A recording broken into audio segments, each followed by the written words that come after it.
희망의 소리 방송 가족 여러분 평안하셨습니까? 오늘도 생명의 근원이 되시는 하나님의 손길이 여러분의 생애를 선한 길로 인도해 주시기를 기도합니다. 저는 김인환 목사입니다. 오늘 여러분들과 함께 나눌 은혜의 말씀은 창세기 11장 1절로 9절입니다. 온 땅에 구음이 하나이요 언어가 하나이었더라.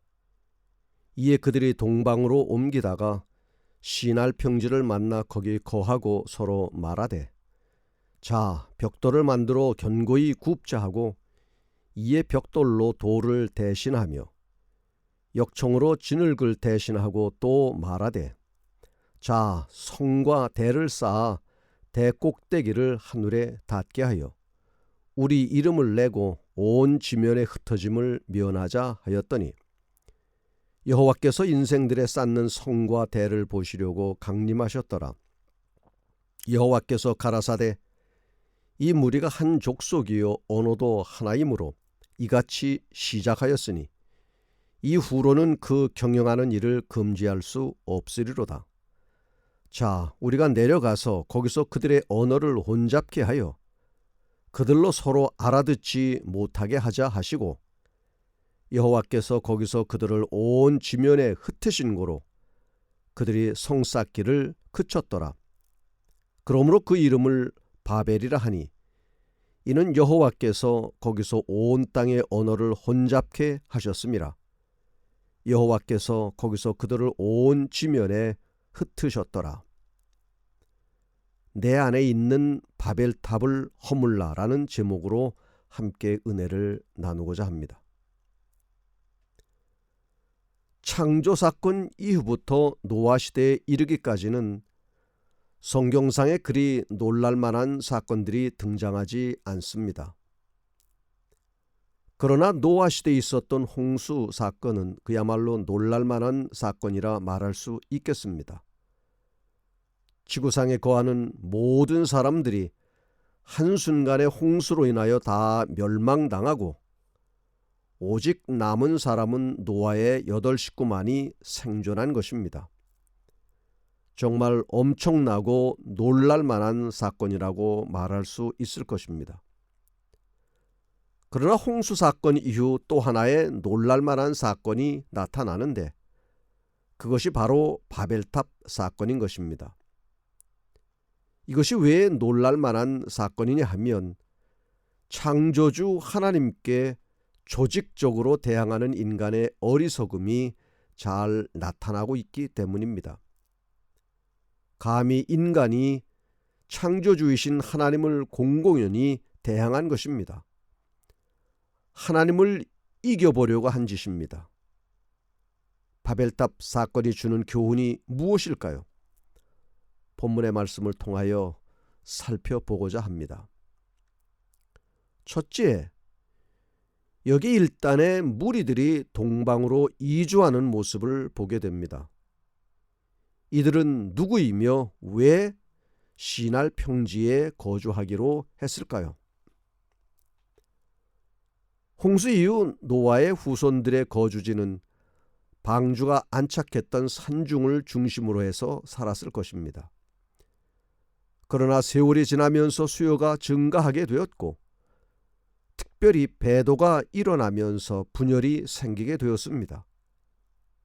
배도의 직접적인 원인은 그들의 창조주를 잊어버렸다는 것이고, 하나님의 율법을 순종하는 데서 벗어나고자 갈망했다는 것입니다.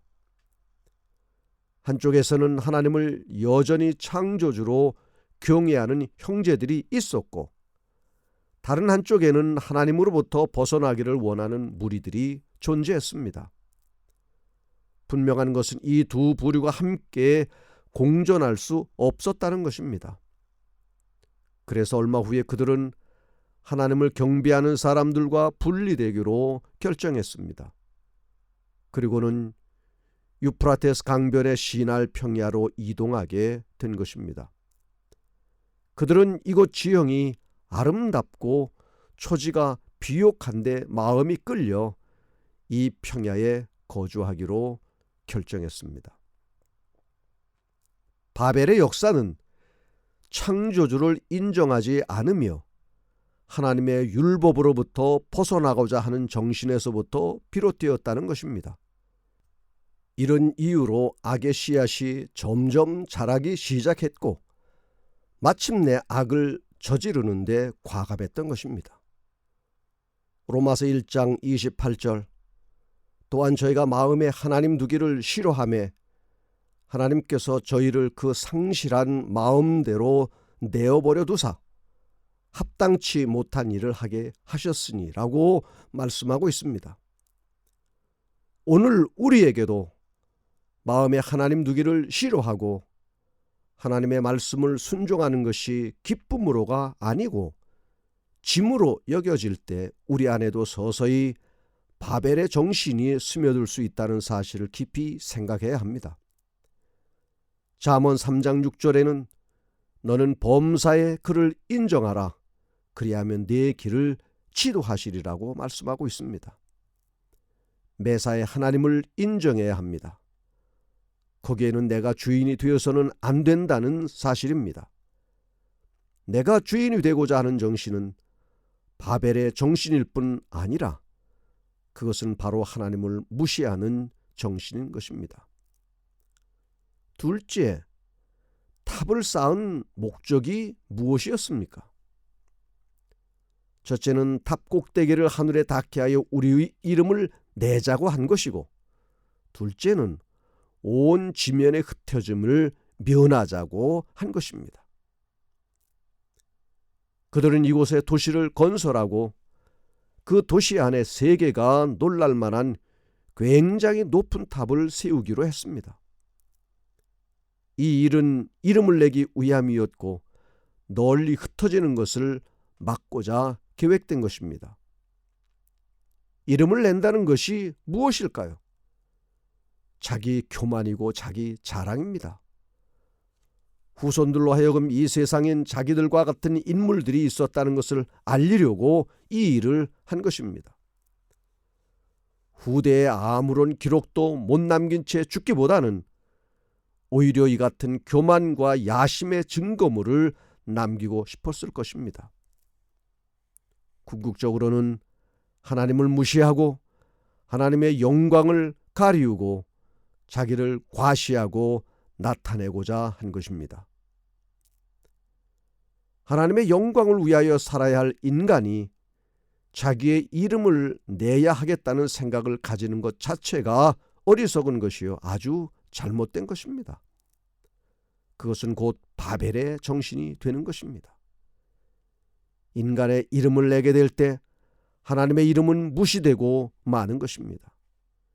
인간의 이름이 높아질 때 하나님의 영광은 가리워지는 것입니다. 인간의 이름을 내고자 하는 것은 하나님 없는 사람만이 할 수 있는 일인 것입니다. 바벨탑을 쌓은 사람들은 자기들의 이름을 떨치기 위해서 너무나도 엄청나고 어리석은 희생을 치렀습니다. 결국 그들은 아무것도 이루어 놓지 못했습니다. 그들이 계획한 정반대의 일만이 일어나고 말았던 것입니다. 창세기 1장 28절에 보면 하나님이 그들에게 복을 주시며 그들에게 이르시되 생육하고 번성하여 땅에 충만하라. 땅을 정복하라. 바다의 고기와 공중의 새와 땅에 움직이는 모든 생물을 다스리라 하시니라고 말씀하고 있습니다.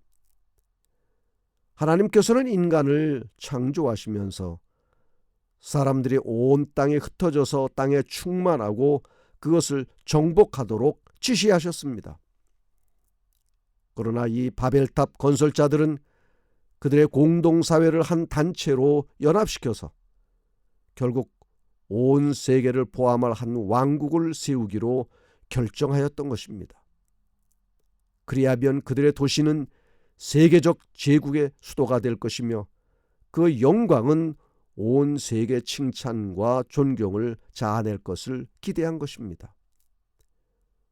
하늘에까지 닿을 굉장한 탑은 이 탑 건설자들의 명성을 후대의 길이 보존시키면서 저들의 능력과 지혜의 기념비로서 서 있게 하고자 의도한 것입니다. 시날 평야의 거민들은 하나님께서 다시는 홍수로 세상을 멸하지 않으시겠다는 하나님의 언약을 믿지 않았습니다. 그들 중 많은 사람들이 하나님의 존재를 부인하고 홍수를 자연적 원인의 결과로 돌렸습니다.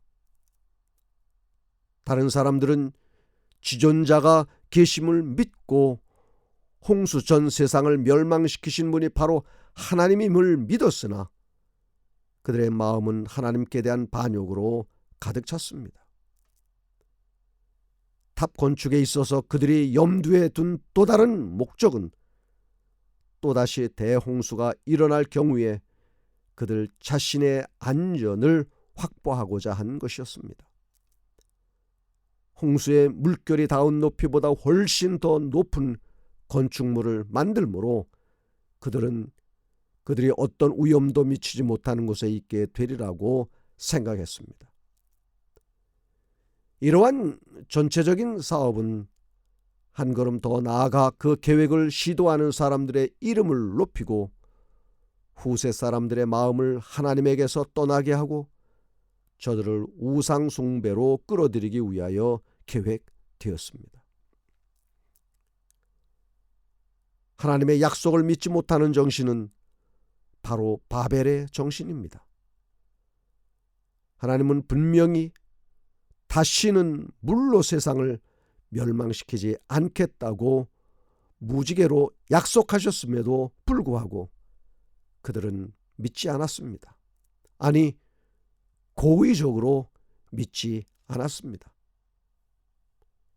그리고는 아라랏산보다 더 높이 탑을 쌓으려고 시도한 것입니다. 하나님을 대항한 것이지요. 한번 해보자, 이것이었습니다.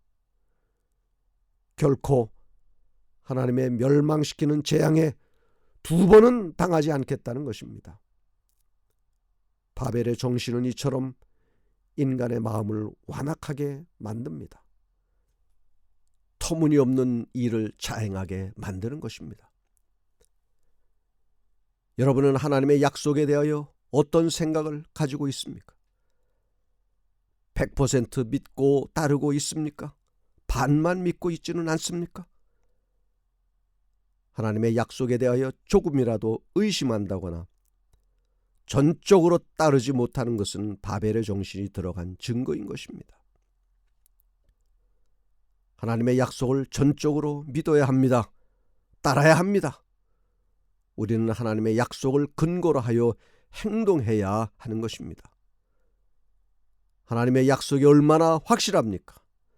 왜 의심하십니까? 왜 믿지 못하십니까? 흩어짐을 면하게 했던 것은 아주 잘못된 것입니다. 하나님을 거역하는 것입니다. 처음부터 하나님께서는 인간으로 하여금 땅에 흩어져 충만하도록 계획하셨습니다. 이것이 하나님의 뜻이었습니다. 사도행전 1장 8절에 보면 오직 성령이 너희에게 임하시면 너희가 권능을 받고 예루살렘과 온 유대와 사마리아와 땅 끝까지 이르러 내 증인이 되리라 하시니라고 말씀하고 있습니다. 오늘의 흩어짐은 선교적 삶을 살아가는 것입니다. 모여만 있으면 하나님 나라의 확장은 불가능합니다. 나가야 합니다. 흩어져서 하나님의 선하심을 나타내야 하는 것입니다. 이것이 오늘날 그리스도인들에게 주어진 사명인 것입니다. 셋째, 하나님이 개입하셨습니다. 언어를 혼잡하게 하셨습니다. 결과적으로 그들은 서로 알아듣지 못하게 되었고 소통이 되지 않았습니다. 탑을 쌓는 동안 예기치 않은 일이 일어났습니다. 기별들이 한 사람에게서 다른 사람에게 전달될 때에 이상하게도 언어의 혼란이 일어난 것입니다. 필요 없는 재료가 주문되었고 전달된 공사의 지시가 주어진 지시와는 정반대되는 일이 잦았습니다. 혼란과 낭패가 잇따랐으며 모든 공사는 더 이상 진전되지 못하게 되었습니다. 조화와 협력이 깨어지고 만 것입니다. 건축자들은 그들 사이에 있는 이상한 오해들의 이유를 도무지 밝힐 수 없었고, 분노와 실망 중에 그들은 서로를 비난하였습니다. 마침내 투쟁과 유혈로 종말을 고하게 되었습니다. 마침내 도시를 건설하고자 했던 공사는 중단됐습니다. 그리고는 공통된 언어를 따라 사람들이 자연히 흩어지게 되었습니다. 하나님께 굴복당한 것입니다. 바벨탑 건설자들의 계획은 수치와 패배로 끝났습니다. 그들의 교만의 기념비는 그들의 어리석음의 기념비가 되고 말았습니다. 지금도 사람들은 여전히 동일한 노선, 즉 자아를 의지하고 하나님의 율법을 배척하는 노선을 따르고 있습니다. 그것은 사단이 하늘에서 실천에 옮기고자 하던 원칙이요, 가인이 가졌던 정신인 것입니다. 나를 의지하는 것은 내 속에 하나님을 내쫓는 행위인 것입니다. 성경의 단순한 가르침에서 떠나서 사람의 이론과 재미있는 우화에 빠지는 것은 바벨의 정신을 받아들이는 것입니다. 인간의 지혜가 하나님의 거룩한 말씀 위에 높임을 받는 한 분열과 분쟁이 있을 것입니다. 망하는 길은 하나님을 거역하고 자기의 길을 가는 것입니다. 그러나 살 길은 하나님의 뜻에 순종하고 약속을 믿고 가는 것입니다. 자기를 의지하고 자랑하며 하나님보다 자기를 과신하며 사는 길은 패망의 길입니다. 그러나 하나님의 영광을 드러내고 겸손하게 사는 길은 하나님께서 인정하시고 높이는 길인 것입니다. 내 안에 쌓여가는 현대의 바벨탑들을 기꺼이 허물어뜨리고 주님 은혜로 쌓아가는 주님 닮은 성품의 탑들을 높이 쌓아가며 살아가시기를 바랍니다. 아직도 내 안에 나를 나타내고자 하는 정신이 있다면 과감히 버리고 온전히 주님의 뜻만을 따르고자 하는 마음으로 바꾸시기를 바랍니다. 빌립보서 2장 5절에 너희 안에 이 마음을 품으라 곧 그리스도 예수의 마음이니라고 말씀하고 있습니다. 사느냐 죽느냐는 어떤 정신과 마음을 갖고 살아가느냐로 결정됩니다. 내 안에 내가 있고 내가 나를 주장하며 살아간다면 필경은 망하고 죽는 길이지만, 내 안에 내가 아니고 주님이 계시고 예수님의 정신과 마음으로 살아간다면 그것은 사는 길이고 영원으로 인도하는 길입니다. 여러분 모두는 그 길을 가시기 바랍니다. 어떠한 현대 바벨탑도 쌓아가지 말고 오직 하나님의 말씀에 순종하고 그 길로만 행하는 진실된 하나님의 백성들이 모두 되시기를 간절히 바랍니다. 기도하겠습니다. 하늘에 계신 우리 아버지 하나님, 내 안에 있는 현대 바벨탑들을 성령님께서 허물어 주시고 오직 예수님의 정신으로 살아가게 하여 주시옵소서. 예수님의 아름다운 성품의 탑들을 쌓아가며 하늘을 준비하는 참 백성이 되게 하여 주시옵소서. 우리를 사랑해 주시는 예수님의 이름으로 기도합니다. 아멘.